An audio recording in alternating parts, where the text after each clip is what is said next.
Yo, what up, words man? Dream with Dream Motivates. Welcome to the Entrepreneur Blueprint. Man, this is a special edition with the Breakfast Brothers. Stay tuned. Let's get it.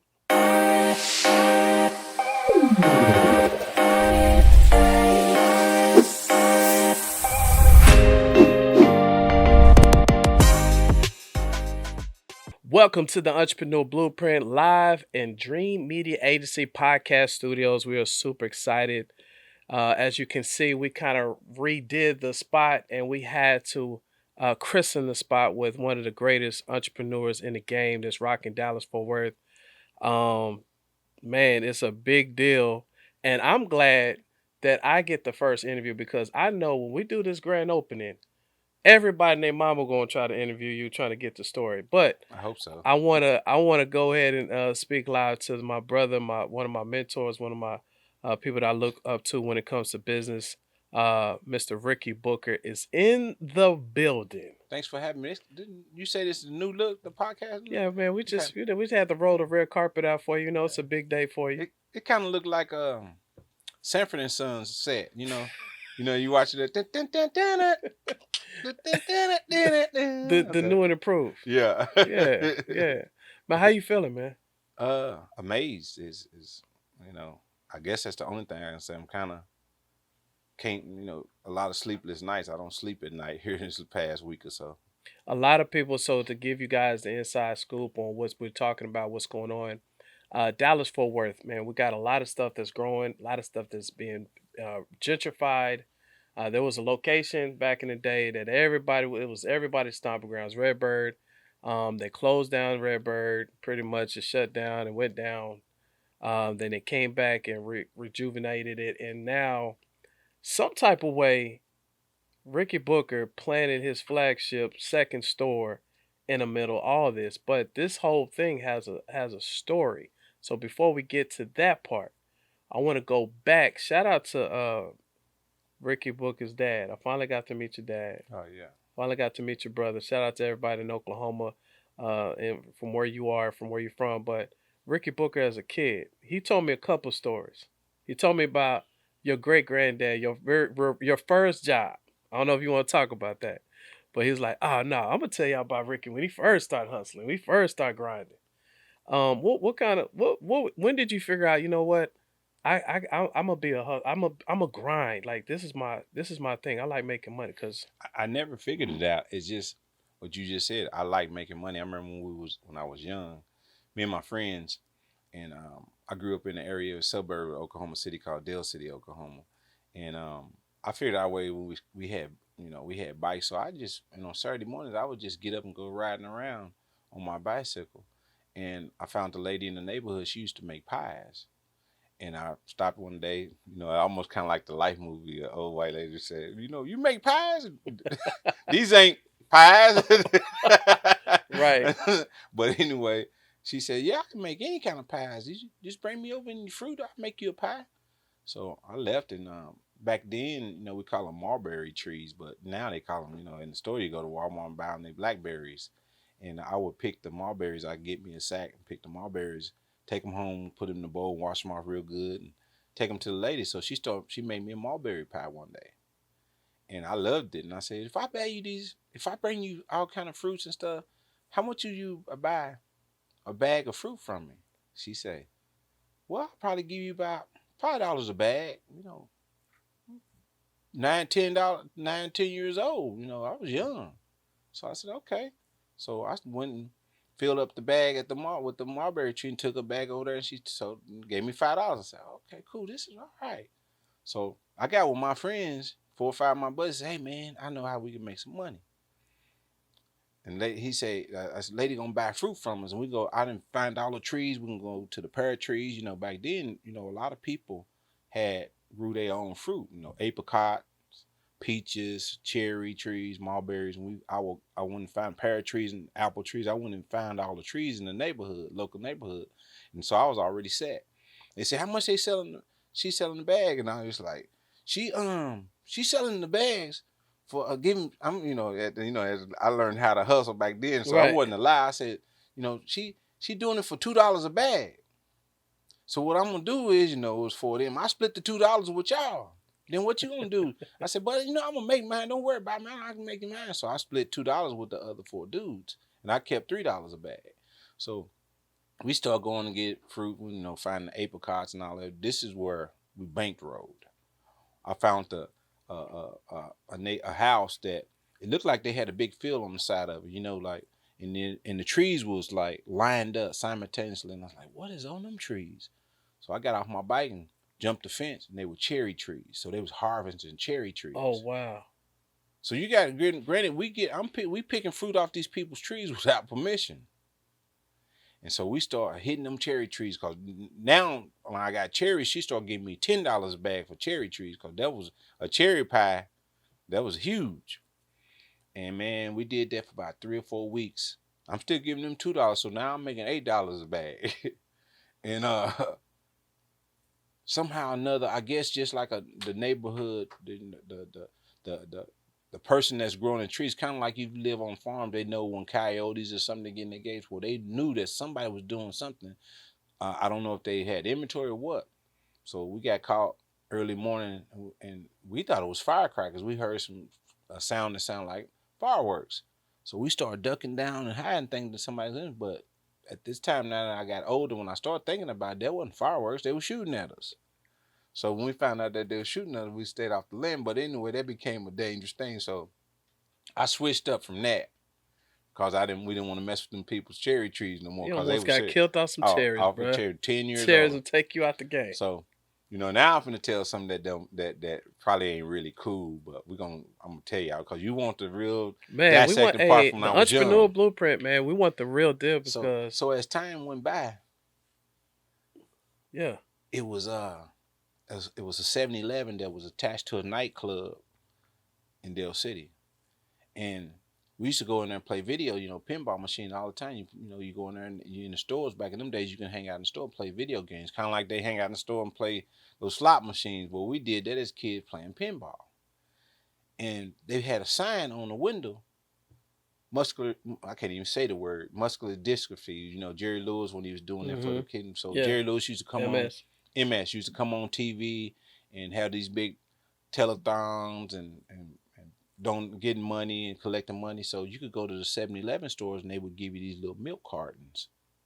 MS milk cartons with Jerry's kids and Jerry Lewis' face on them. So you would take those and go door to door and collect money for, they had started that for anybody to do it. So you can go to 7-Eleven, get those milk cartons and go to door and collect money. So I said to my friends, we was playing piano, I said, hey man. So I went to the store clerk. I said, how do you get one of those milk cartons? Well, you can sign up for them, get the milk cartons, and you can go to door and collect the money for it, but you have to bring it back to the store. I said, okay, cool. Give me 5 of them. Got 5 of those milk cartons. Me and my friends said, hey man, check this out, man. We can go around cold. And so I picked the neighborhood out. We take 5 blocks. You take this D, my friend D Michi and Steve and all that. I said, you take this block, I'm gonna take this. So we took a 5 block radius, because there's 5 of us, and we went down and went back up. When we got done, the milk cartons were filled up. I said, man, there's some money in here. They said, we got to take this back to the store, don't I said, nah, yeah, we do, but nah, we're not taking this back. We keeping it. So we're going to ride our bikes and we're going to go find 7-Elevens around Dale City, and we're going to do it all. So we went and got milk cartons from all the 7-Elevens in the 10 mile radius on our bicycles. It was hitting them. By the time we got done, we had so much money, I don't even know how much it's costing. And they said, Ricky, you wrong. I said, man, Jerry ain't giving all that money to them to them kids. So, I know. And how old were you? By that time, I think we was about 13 years old. So now I got this last story before we get to the point. So by the time we hung out at the 7-Eleven so much, this white dude, a little old Pakistani dude, his name was Eli, came out the club one morning.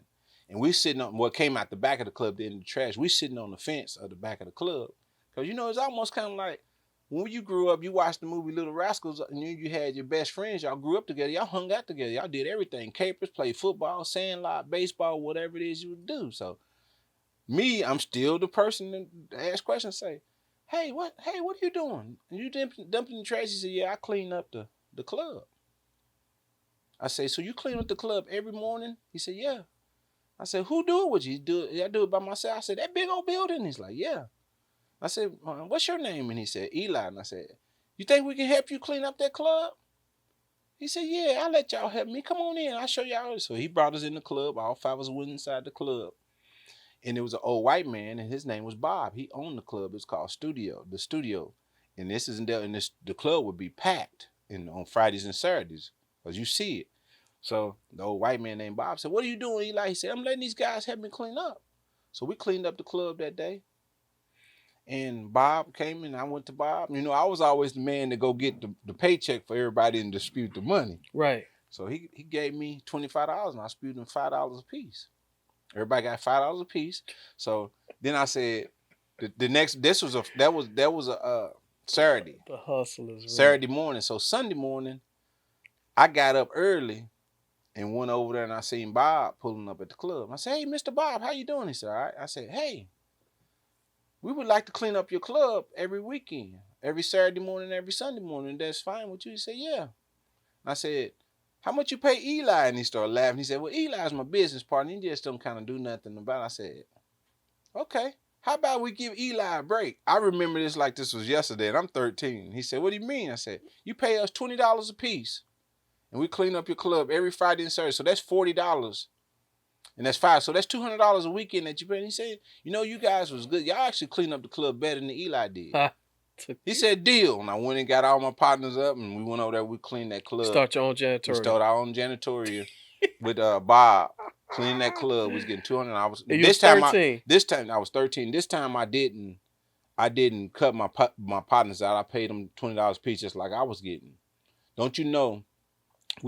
Bob ended up over in that whole strip. We didn't know he owned the corner where the 7-Eleven was and all that. Old man Bob. And Eli was a Pakistani dude. And as we got older and growner, we cleaned this club so long throughout high school and all that. Wow. And Bob ended up, he ended up taking us in. We wasn't in the will or anything, but when he died, his wife contacted us. So we was really became like the 5 dudes that he really respected when it came to doing that. So based on that story, the question I got for entrepreneurs, especially when it comes to you, is entrepreneurship, in your opinion, embedded in your DNA, or is this something that you can learn down the line? It's embedded in my DNA, and it's just like my dad's dad and my grandfather's brothers. You know, they had the long lasting back in them days. You know what you know them from? They called juke joints, but you know, they after hour spots, what we call. That's what your daddy told me about. Right. I didn't know you were gonna say nothing about it. Right. And that's where everybody used to come. They called it the country club. You had people coming from Kansas, from Arkansas, from Texas. Everybody's marinating, coming to that club because you could gamble there. After I was gambling, you can get soul food there. And then it was a bootleg. They sold alcohol, but they sold it out of the trunk of the car outside the building. Got it. My grandfather had, every now and then they would have to, the police would have to raid it and they would have to go to jail. And my grandfather had a Bills bombing on a retainer, so he go get everybody out of jail. Even if you was in there and the customers went to jail, my grandfather got them out too. Wow. So it was a long lasting in the 70s all the way up to in the early 80s, late 80s. It started kind of fading away a little bit because my grandfather's brother, Uncle Eli, he moved from Kansas and became what you call, quote unquote, the businessman. He broke the cycle of all the illegal business. So when I mean by being an entrepreneur, breaking the cycle, meaning you learn how to pay taxes, you set your books right, you have a bookkeeper, you have a CPA. And my grandfather and him used to clash a lot. It was 4 of them, Uncle Eli, Uncle Joe, and my grandfather. Hoppy, and his nickname was Hoppy because he had one of his legs was shorter than the other because when he was younger, he was plowing and the mule got him and took him and tangled and cut his leg and stunted the growth in it. Wow. So his nickname was Hoppy. And all his brothers, him and all his brothers ran the most powerful, long-lasting after-hour spot in Oklahoma history. So based on that, you would say that the DNA was in you. Is it obviously? Shout out to your babies because all your children look like it's starting to rub off on them. Shout out to Ricky and Ty and your other daughter. And as this is going on in your life, I'm curious to see how you talk about the little black shack where Breakfast Brothers started, right? How did that even start? Because from that point, is where it manifested into today, what you have in your second store. So, how did that even pop off? You're in the midst of it. It's already in your DNA, and now you got the Black Shack in the The- back of the club. is one of the things is we had a entertainment club. You know, everybody know his name is King of Diamonds, KOD, and it was three of us with three partners. And the location that we had here in Dallas didn't have a kitchen. And majority of the time, you know, after hour spot, a club that's late night, people want food. So at this time, we had done a renovation, and we had money put in it, and we just didn't couldn't afford to put no kitchen in it. Couldn't afford to buy no food truck. So um, my partner started looking for a food truck or a trailer, and he found the old barbecue trailer. I think a guy brought it in from West Texas or East Texas, so they delivered it in, and we put it in the back of the the restaurant. I said, "What y'all gonna cook in that regular thing?" I say regular ass thing. And I said we ain't even got no electric. So we decided we end up getting with an electrician and ran electricity down the side of the building. To all we had to do was plug it in to fire the trailer up. So we stationary the trailer in the Close to the back of the building. club close to the building. Wow. So we set it up and we started a small menu. You know, it had chicken. You know, the average fried thing. You know, the bad food for 3 or 4 o'clock in the Right. morning, 1 o'clock. You know, the fried chicken wings and the catfish and the pork chop back. So it was a small menu, like almost like a 5x7 menu. Yeah. Breakfast Brothers logo on it. Nobody was really paying attention to the logo. It was already on it. You know, it was red, so we was already color coordinating it, and had the one of my business partner had already had the logo created. It was two characters because, and it said instead of where we feed your soul, it said where we do breakfast. We do breakfast better than others. Something in that term. Yeah. So I said, man, ain't nobody don't eat no breakfast, no eggs and stuff like that. Let's just do a small menu. So we did a small menu, and he hired some cooks. At this time, we were just trying to make sure we had food there for the patrons that was coming. We weren't paying attention to profitability, none of that. We just wanted to have food where people can have some good food. But at that particular time, food wasn't good. So they was selling food, was buying inventory, was paying the cooks to be in there. You know, I've told this story 100 times to where I can. It's on like on repeat. To one day, I went up in the office. My partners was sitting there, and I said, "Man, what we gonna do about that trailer, man? The food's terrible. We're not making no money on it, and we just spending money and doing this and that." And Daryl looked at me and said, "Man, I've been asking you to help with it. You know how to cook. You know how to do all that." I said, "Man, I'm not doing that. We in the strip club business, man. I ain't going out there cooking. The owner ain't got no business out there cooking and doing all that. We got all these fine women. You know, our office was above the locker room. All these women now Right. ain't gonna know no damn cooking. What's wrong? I cook enough at home." Right. So a couple weeks went by. I went upstairs and said, "Man, what are we gonna do? We're not making them people not buying this food and nothing." And then Daryl said, "Man, if you can think you can do somebody, you keep saying somebody. Why don't you go do somebody?" I said, "I am." Went outside, went downstairs, went in the trailer, and said, you, and you get the fuck out." Shut the door up and locked it. Went upstairs and they was up there laughing. I said, "What's so funny?" He said, "Because I know if you got mad, you was gonna do something about it." So in other words, it was almost to peer pressure to do it. And at this point, we were just still trying to feed the patrons that was coming to the club. Right. And finally, about a week later, so we got some accession. I made some seasoning. We got it together and revamped the ingredients. Went in there and had a whole new cook staff. Went in there and got the cook staff, and we still got started. Very first night, people started lining up buying the food. And then once they started buying the food, from comparison where we came from to where the trailer ended up to be, people lined up to it all the time, 4 o'clock in the morning. Wow. Girls, we had to build a process. Girls couldn't leave the floor no more to go order food. So we had girls have customers outside waiting while they would be in the locker room eating food and ordering food. So we had to put a policy in. They would have to wait to get to their food at the end of the night. Wow. So if it was close to the end of the night, if the girls was busy, they would hurry up and get one of the waitresses to go in the locker room and give to the house mom their orders. So we had a lot of girls orders after 5 a.m. in the morning because of that too. After 5? Yeah, so 5 a.m. We had to literally sometimes, because the cooks, Lando and them, was so tired, they would say, man, 5:15 is the last order. Because if not, we would have people line up there till 7, 8 o'clock in the morning until the sun was coming up. With that being said, I want to pause for the restaurant business in itself before I go into the first Breakfast Brothers store, which is in Arlington. For the people that are looking right now, entrepreneurs that are getting into the food space, at this point, you're a consultant. You actually help a lot of people, start their stuff off. I said it the other day, but I think you could probably, say it best.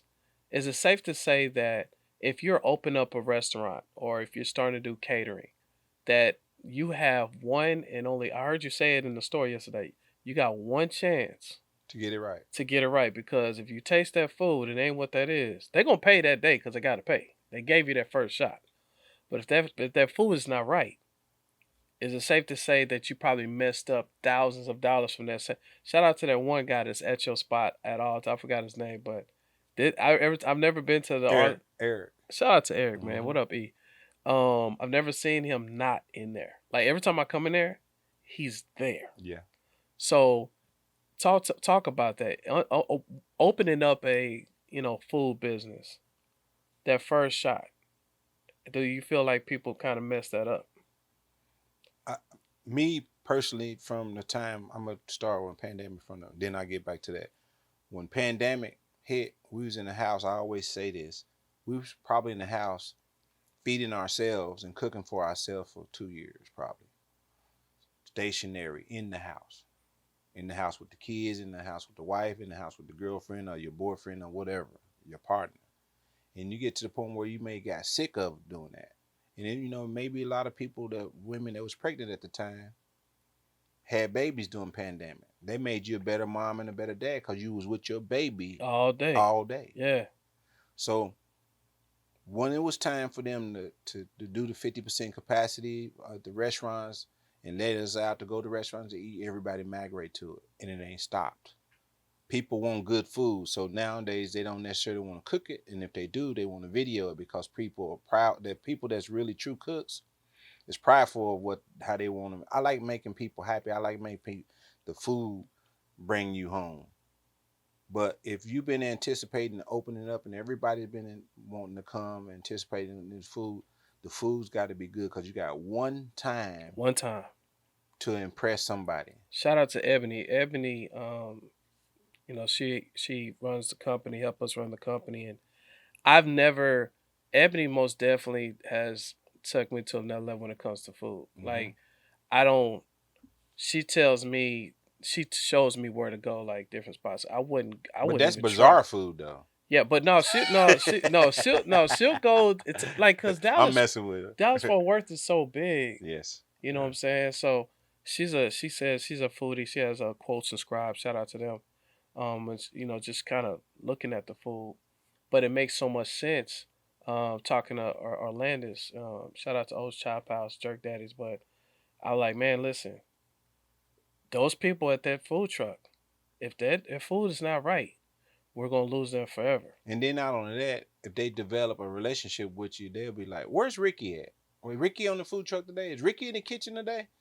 And I had to, I got to have a hip replacement now because I was catering and still will cater to the customers to where they're proud for know that there's either me cooking or somebody in them kitchens in those areas that's like me cooking.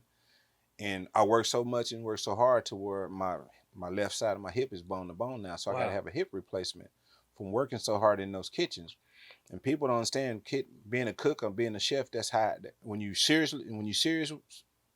about it, your craft, it's a lot of labor. So when I'm saying that, if you get bad reviews in the kitchen, if you got this song's out 99, like Jay-Z made the song Right. 99 Problems, and Right. one, and then now you got Gorilla song, I'm the biggest 199, Mm-hmm. whatever. If you get 99 people that say your food is amazing, you get 5 star, and then you turn around and get One that person. 1% Wow. that tell you your food is not good, I'm livid. But if I got 99 people tell me my food is good, and then that 1% tell me I got 1% because they waited too long, but the food was good. Now I can work on The time. the time. But with the times that we're in now, because everybody is out the house, what we call outside, Mm-hmm. eating at restaurants, the popular restaurants these days and the people that love the restaurant, it's going to be 45 minutes to an hour wait Right. wherever you go That's now. true. That's true. But if I get a bad review because the food tastes bad, you ask anybody at any location that they cook at what Ricky turned into. You said what you call me? You turn Credible Hulk. green. I Oh, turn I done green. seen you turn green a I couple go from times. what's his name? David David Banner Banner. to Credible Hook. Yeah. And that I'm livid because it's too much sweat equity and hard work and pain put into building those recipes that I was raised on, that Yeah. my business partner was raised on. Test samples. I've cooked at home plenty of days, weeks, and 3 or 4 days testing stuff to make sure Yeah. that it's addicting, perfect taste before we put it on the menu for somebody that just come in just to cook. So nowadays we have a real strict policy on hiring process that we do now. You have to go through, you get screened. Of course, you got background check. We don't necessarily screen you for being a killer or a murderer. That's bad to say, but we know for a fact. But you get screened just as much on your cooking process as you do as your background check That's good. for Breakfast Brothers. That's good. And when I say that, we've hired chef. Okay, you a chef. You went to culinary school, man. Man, I see your videos. Man, you make plating. Man, your food look good. That look delicious. I've done this in interviews with my GMJ and in the cooks and the chefs be like, oh, thank you, Ricky, this and that. Thank you. I am really praising what they do as a chef. But that's for you. Got you. Now it's just like when you make the Super Bowl. Now it's 0-0. The score is 0-0. So whatever you do at home and in your personal space as a chef, that's your stuff. Yeah. This is Breakfast Brothers brand, and you cook the ingredients Breakfast Brothers way. Taking it going from the trailer to the very first store. I like to talk about manifestation. I think I would call Rickey Booker a master manifester. But the thing is about it, what you're saying is, I've always just worked. Now, if you say this too, you build it, they come. But the only way that you can build it, you gotta love it and be passionate. They say you gotta like something about it. Being a cook or a chef, you gotta love it. Yeah, you gotta love it. Ain't nothing about liking it. Yeah. You gotta love it. Yeah. But on the manifestation, you drew this thing out. I'm talking about your first store in Arlington. That process of manifestation. I want to go into that part of you saying, look, we're back here going hard in the paint in the little shack in the back. It's time to grow, which a lot of people don't even have the audacity to do. A lot of people start business and they stay at this one spot and they don't grow, they don't graduate, they don't level up, they stay freshmen, they don't go to sophomore, they don't go to junior, they don't go to senior, they don't graduate. And I think that's kind of like where you are. And I want to talk about that. But before we go into that, I want to shout out to our sponsor right now, holding it down. Breakfast Brothers is in the building. Y'all go check it out. The brand new location is in Rare Bird. We got the location at the bottom, and the location is in Arlington. I am here with Rickey Booker. We're going to get back to you in 2 and 2. Let's get it.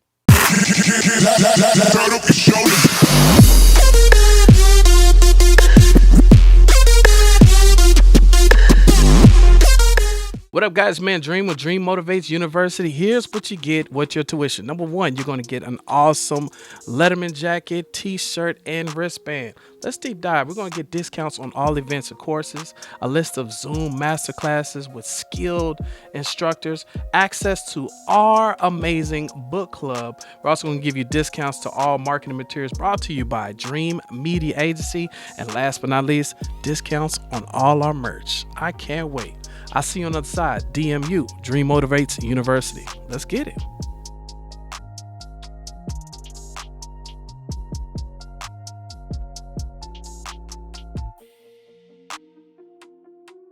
Welcome back to the Entrepreneur Blueprint right here with the Breakfast Brothers, Mr. Rickey Booker. We're going to dive into it, man. I mean, we go from stealing cherries, stealing cherries as a kid to now owning an amazing franchise. But you can't steal nothing that grows back. That is true. Yeah. So we was Hmm. borrowing, You was borrowing. borrowing. Borrowing cherries. Shout out to the first episode on the Pac-Man and all the cherries. But listen, man, so this is intriguing. And I especially think I want to shout out to everybody that the pandemic businesses. Like this started coming. I mean, this is crazy. You did this during when the world was shutting down. Like this is crazy. Um, I want to go from the manifestation from conception to in theory to actually going in and getting in on a spot in Arlington, open up, and it's not just a regular. My favorite part about you, Rick, and I'm serious, man. You don't halfway do nothing. Mm-mm. You don't have. You could have, and the food is good enough to where you just set up some tables in there, put some chairs, have a kitchen in the back, and boom. No, this thing looked like when I first walked in. I'm looking up at the ceiling. I'm looking at the lights. I'm looking at the register. I'm looking at the whole color, and you were just so. I remember when I seen you, and now to see store number two the exact same way. That is like franchise way. It's ready for franchise. um, I really want to know from conception to reality, as we're probably going to get Barbie to come in a second. From conception to reality, how did that happen? How did that happen with you? Well, I have deep conversations all the time. You know, Breakfast Brothers, I told you before, are characters that's actually on the logo, but it is actually Breakfast Brothers. So it is another brother tied to me. So we have deep conversations all the time about how we want to do things. And the one thing that we both have a pet peeve of doing is do it big or don't do it at all. And that's what we did. And he said we have good tasting food, and we can't just find a spot at this particular time put paint on the wall. We have to make sure that we get get this right. So we both had an architect that we had visit years prior to that because we had another business venture that we was tapping into, and he sat down and had a consultant. We had a meeting with him about that business. So we had remember we still had his number on saved. So we called him and said we got an ideal that we need to talk to you about. And we went and sat down and visited with him. And we wanted our personality into it because he wanted to know what we wanted to do. And we told him about Breakfast Brothers, showed him the logo. And he came up with the whole scheme of things. Shout out to William Baker. He was Jones and Baker uh, architect firm. He does a lot of the high end restaurants. You know, he does Rodeo Gold, and some of them can't even think of the names of them, but they've been in Dallas Fort Worth area for some years, and they're the top firm. And I said we want to be able to make sure we implement the colors from the logo, and he did it. You know, the red, the gray, the Yeah, white, the blacks. yeah, And then, of course, I told you earlier before we was just having a regular conversation at different times that um, we did the locker room inside of KOD yellow for that way. You know, you can actually have what I call you don't have to cut the umbilical cord because it develops happiness, so you don't have a right. lot of arguing and bickering. So we wanted to add yellow to the restaurant too. So that's how I come the chairs are yellow. And the main thing is early on we was talking about the little black shack where it started from. The little black shack during seasonal times, you know, when it was hot, we had all the windows and doors open because we didn't have no AC in there. Wow, and cooking. And cooking and it made it even hotter. Ooh, So, you boy. know, a brother used to be in there, whew, toasted, but it Wow. still was the most greatest food coming out of there ever. And then in wintertime, we had to shut the doors and open up the fryers to get heat. And then if it rained, it leaked. So we had all seasons was going on inside that trailer doing at the time where we were cooking at the same time. So if you at a Breakfast Brothers now, part of the look is we have black panel on the front on the counter, the cashier counter. And in the Arlington location, we got it down the walls too. But in the new location in Redbird, Oak Cliff, we just got it on the front. So that signifies the history of Right. where Breakfast Brothers came from. We cooked inside of those walls for 7 years, Wow. kind of like the Apollo got the tree stump. Right. Well, Breakfast Brothers signature. If you when you come to Breakfast Brothers, you look and see that black panel. That's a piece of the little black shack So we want to keep a historical point in each one of the restaurants. So me and you reconnected it. I remember we reconnected and I seen it when I first walked in. It's been about a year and a half ago. Hmm. When I first walked in, I was just noticing how detailed. I pay attention to details, right? And I was just looking at the details of the whole spot, and I can appreciate um that from the financial standpoint that there was some money put into this place as a builder. I build homes and I'm looking around and I'm like, yo, and the Arlington location only has what eight little spots, eight Yeah, booths, eight tables. eight tables, Mhm. so it's fairly small, intimate. But I could see for the quality from the kitchen to the back to the bathrooms to everything else. Financially, this could be for somebody to look at it, it could be discouraging, to start off. But you went all the way in. How was it? I mean, during that time to go in that way. I mean, you probably just, sat at the poker table and went all in. How many times have you, you got to the point where sometimes a part of your life, all you feel that you did was fast and pray. Sometimes point of times when people that really believe in God, they pray.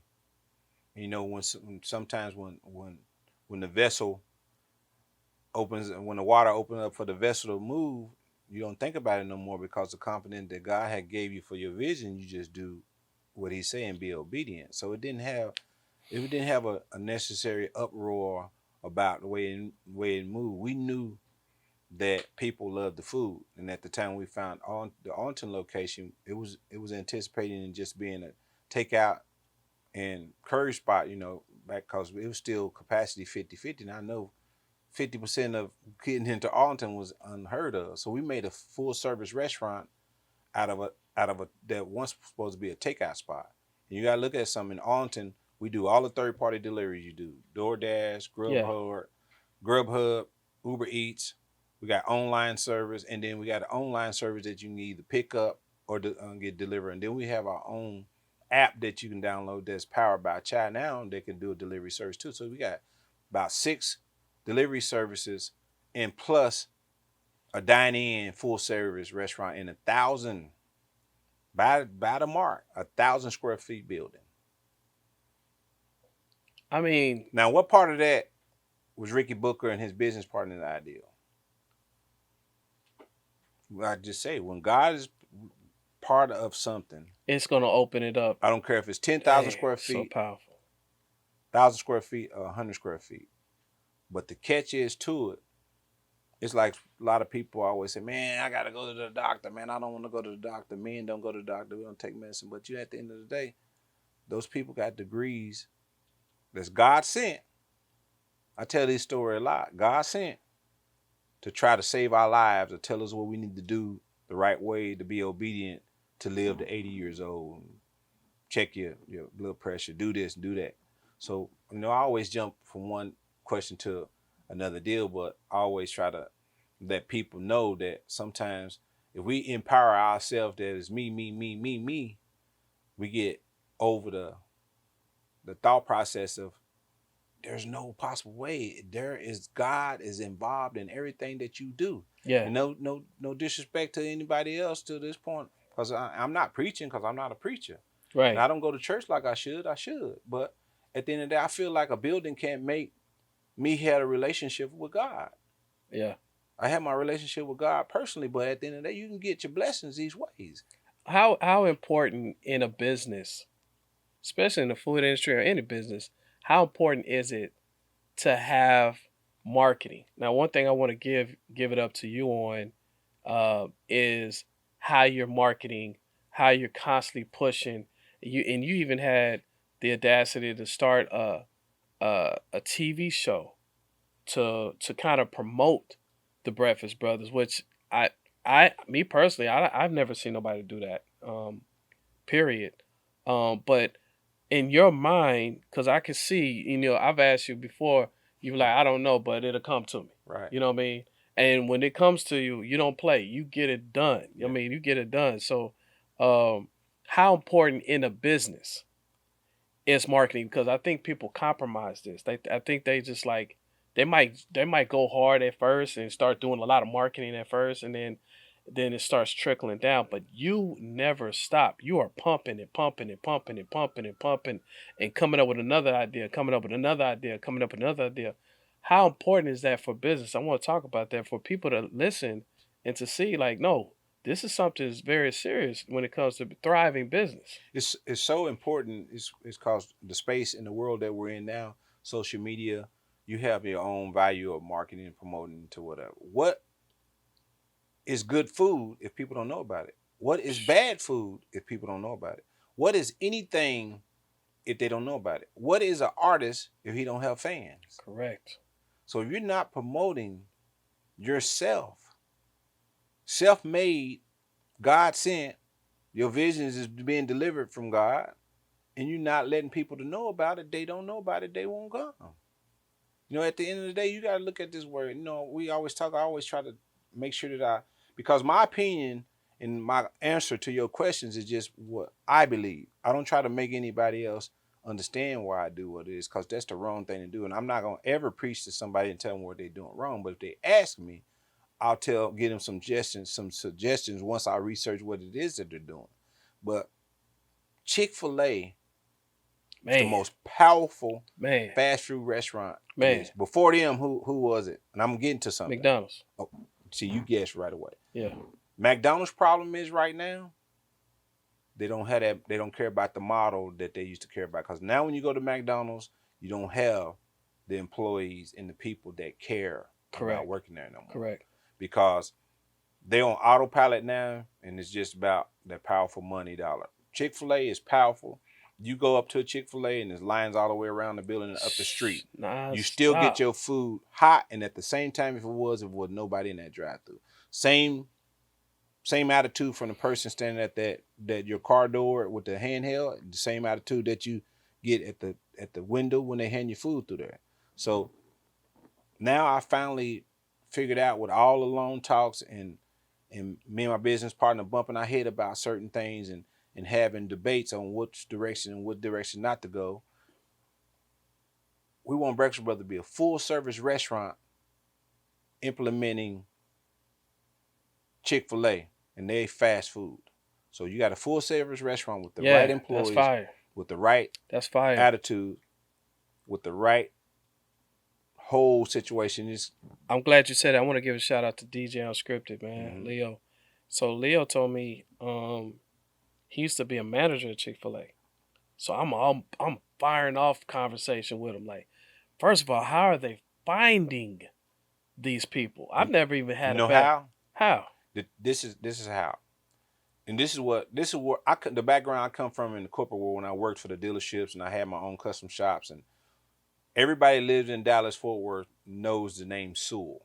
Sewell Lexus, Yeah. Sewell GMC, Yeah. Sewell Chevrolet. I'm talking more and more, but we're talking about entrepreneurs, so I'm not tripping on giving other people shout outs. Oh yeah. One way or Shout another. out to them. Hey, When we'll you take the get when sponsorship. you get Let's go. hired with them, it's a 2-week process orientation that you go through, regardless if you've been the car porter, the maintenance guy, the janitor guy for their company. You go through a 2-week process, or what they call orientation, background checks, they're testing, and what they're doing is they building the customer service value of that individual in 2 weeks, the Sewell way. So when you do that, individual, it ain't about them finding them people in sharp. They're educating them people within them doors before they release them in the departments that they're going in.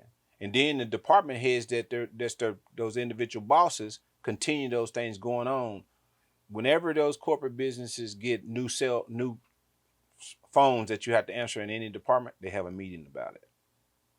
Whenever they get new uniforms, they have a meeting about why they get new uniforms and how you're supposed to properly wear them when you wear them. Yeah. You know what? I'm gonna shout this out to Chick-fil-A. The two most powerful things that Chick-fil-A do to me when I see it as from the marketing standpoint is the hiring process of the detail of, and when I every time I went up there, I've never had a bad experience. Hey, how are you doing? I mean, it was so dope. And then second, Out of all the restaurants and fast food restaurants, they are the only ones that's closed on Sunday. And I checked them. I know why too. Even watch this, and I've never seen this, but I go to this gym called Lifetime, and they're building a brand new Chick-fil-A right across the street from Lifetime right now. And so every day I'm looking, and I'm talking about they are building this thing mega fast. And I remember one Sunday I went to the gym and I came out and I looked across the street. Nobody was working. So they don't even let the contractors work on Sunday, which is Now, impressive. what did I say 5 minutes ago in this By interview? God. This family that owns Chick-fil-A, they go to church, they very religious. And when something that God has his hands on it, it moves at Powerful. Woo, that's Bugatti powerful. speed. That's super powerful. So going into where you are now, talking about God, manifestation. I got the opportunity. I filmed it too, so we'll probably show this segment to get your first reaction. Well, our first Mm-hmm. reaction to when I walked in and you did a little soft, just welcome into some friends, family, business people in the area, and I got to walk in and see you looking, and you had your camera around, and you just the smile, bro, the light on your face. Talk to me about that feeling to finally see store number two bigger, probably exactly what you probably seen store number two in store number one and probably had to compromise it. But you the store number two, I feel I seen the light on your face. Talk to me about that just feeling all together collectively. Well, it's once it come together, I think about my mom not being here, my sister not being here, some close ones that's not being around me anymore, and you see what comes to light to where it manifests into, and the people that's around you now and that respect you, it just continue to me to make me feel good. The jobs are growing, you know. I'm already thinking next location already. Already getting ready to start having meetings for the next location. I'm not gonna let the cat out the bag yet, but I it's one got of the I got a things. feeling I know where it's at, but it's all right. But it's the thing is about it. We both, me and my business partner, if in 6 months, man, Lord, to be if it makes $1 million, we wanted we business partners to where we don't take percentages. We just take that $1 million and go do it again, Powerful. do it again and again and again and again. And I feel like that everybody that's following the dream with me is counting on me. So that's why I smile so much when I see that, because now the people that have been hearing it, thinking about it, don't understand what I be thinking, and been following me for a whole year, and now it's open. That's what made me more powerful. What Cause would you now, say to all the hurdles that you had to go through? What do you would say mentally for people to overcome these hurdles? Because you could have you could have called the flag out and be like, man, I'm done. You could have stopped the TV show. You could have stopped. Now now we got you got the barbecue sauces. You got the seasonings. You're just piling it on. You are applying massive amount of pressure. if the it, I said it earlier when you said what made me smile. People following the dream that I believe in, so everybody's believing in me, so they following it. So the TV show pop, there's jobs for the cast and the individuals that's been working there, that's been interning. If once the sauces get and the seasoning get in place, there's a warehouse that the sauces and seasonings got to be stationary in. Now them people got jobs. If you get to the point where another restaurant pop up, it's the same thing over and over and over. Now you look at this empire, we got sauces, all-purpose season, and we got a small warehouse that is being distributed out of. Then next thing you know, we get the merch going in the right proper place. We got a merch store that shares the same warehouse as the seasoning in the sauces. Now you got a distribution hub where everything's coming out of. You got employees there, and that puts which you big T's my brother's business in perspective now, because his business is growing because I'm buying all the merch from him. So at the end of the day, all the people that's connected in these dots, I'm trying to create the departments and the job that the mission that God got me in. Because at the end of the day, I don't. People always, I say this again. People always say, me. I came up with this idea. You came up with the idea, but somebody gave it to you. Yeah. You know, if Dream, you gave me an idea, somebody gave you the idea to give to me. Hmm. Because you in the circle with me. Yeah. So where's my ideas coming from? You can get ideas from Satan and God. Just depending on which one you want to accept. Yeah. You know one thing about you, we're gonna have some fun right here before we end out, is that you're not another thing I like about you, you're not afraid to try something. You're not I mean you will hit it in a blink. So I want to go back and this is a shameless plug for me, but at the same time for the restaurant. Shout out to the Dreams Lamb Chops and Eggs. I want to talk about this conversation.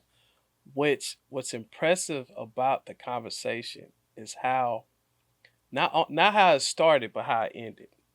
So the conversation went, man, you need to put some lamb chops in. You looked at me and you said, bro, you crazy. Nobody gonna do that. I think it was not. I don't think it was the next day, but I think it was the day after that. No, it was a week. Now It was a week. it was a Oh, it was a week. I week. can tell you Okay, it exactly how it was. went too. Okay, how did? I Because I say remember. nobody ain't gonna do no. Man, this is a breakfast spot. That don't have nothing to do with breakfast. So I was like, man, lamb chopping eggs.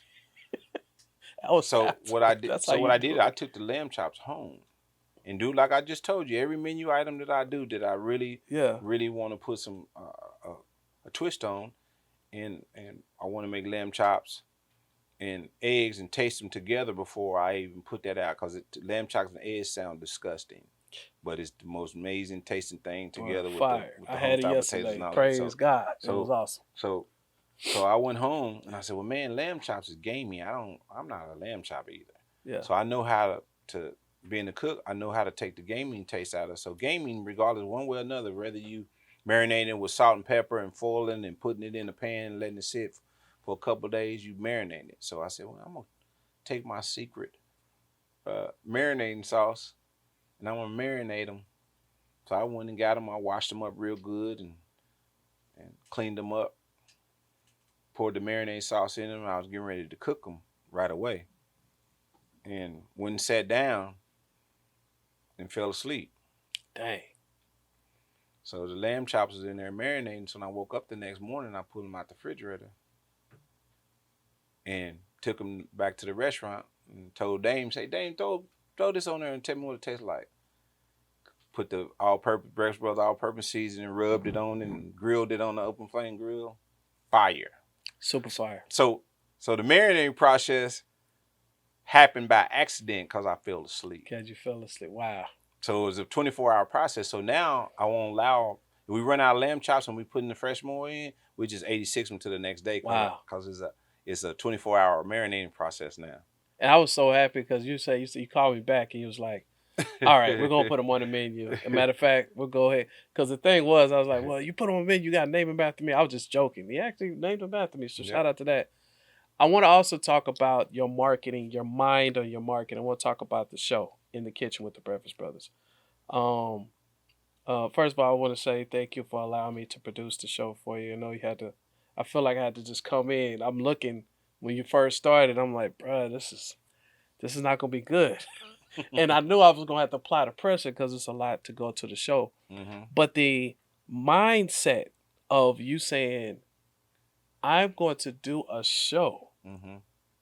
I'm going to do a show on the tip. What? Nah, mess. I'm somebody behind the scenes looking at a cup like Oh, what was that? Shout out to Luscious Barbie in the building. she The look like host. she making love to that cappuccino or She's in the building. whatever's gonna Yeah. make her doo doo in a minute. But the marketing side, what made you say, I think me and you talk, matter of fact, me and you talk, I think it was one day me and you, I can't remember, man. Because one thing about you, man, so let me go back. When y'all go into I need y'all to go to the Breakfast Brothers, the new spot. So when y'all go into the new spot, it's this thing right above, and it looks like I seen it, and I said, man, it looks like Showtime at the Apollo. That ain't the way it went. You always tell the How'd story it how go? you want it. How'd it go? I said, man, what you think about this? Oh, that's right. I got an idea. Look at that. That's a marquee. I said, that's dope. He said, that is dope. He said, that kind of look like, and he sat there for a minute. Then I showed you the deal on you say it looked like something like Apollo, and then I showed you the picture that I sent to the sign guy, and you said, "Oh yeah." So in other words, you had already had in your head that it looked like Apollo, Right. but I'm gonna go ahead and give it to you. Dream came up with You know what I'm saying? But but but I love the execution. The next, I think it was 3 days. it. Yeah. You sent me a video. You're like, bro, check it out. And it was already up there. Same thing with the show. I don't know. It was shout out to Michael Sean. I don't know if it was us just talking about it one day, and then you like, all right, let's do it. Me, you, and Michael Sean. Michael Sean had came to the restaurant and we was out front talking. That's what it was. And then you say, yep, let's do it.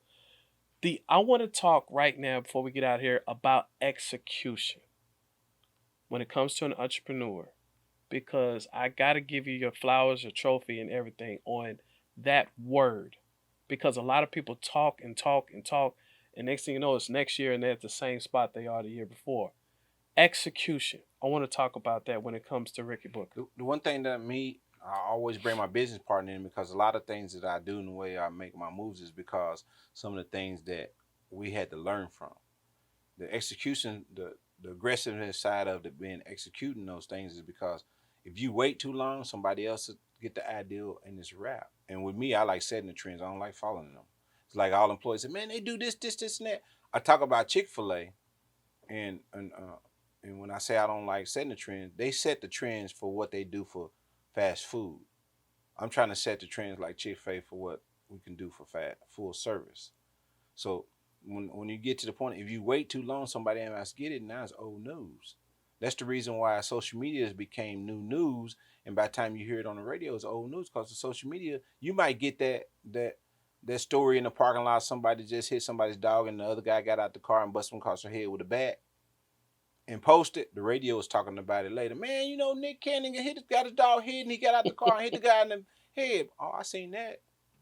Dream posted that a long time ago. Yeah. Sean Cotton posted that yesterday. Yeah. It's old news now. So you got to go on it. You got to move. So it's like we in the world to where things go viral. When it go viral, boom, it pops. There it is. You got no time. So shout out to everybody that has been following you, looking at what you got going on. You're on store number 2.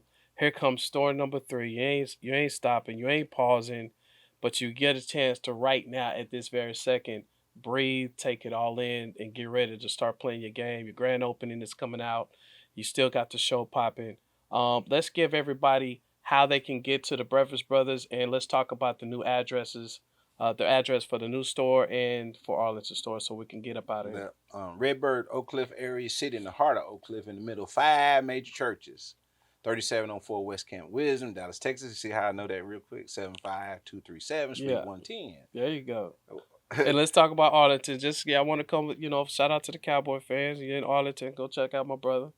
Yeah, and Arlington is 130 East Barton Road, Arlington, Texas, 76018. And the phone number in Arlington, if you want to call direct, is 682-323-7584. And the Camp Wisdom location, the phone number is 469-726-2374. Shout out to everybody. Y'all got to go ahead and go online and follow the Breakfast Brothers on all social media, Instagram. Rickey's always posting. He's pushing it out there, man. We want to say in celebration mode, congratulations to an accomplishment. We're looking up to you. We're rooting for you. Got a major team. Shout out to Luscious Barbie in the building. Ebony, my boy Leo, Amber, Tata, everybody, you know what I'm saying? Everybody that's working for Breakfast Brothers. We are super proud of you, man, and we are proud of what you're doing and what's to come. And I know Mom up there is proud of you. Oh, yeah. So shout out to everybody. Entrepreneur Blueprint, we right here where we interview amazing entrepreneurs. Go ahead and subscribe to the station on YouTube and check us out on Instagram. Let's go.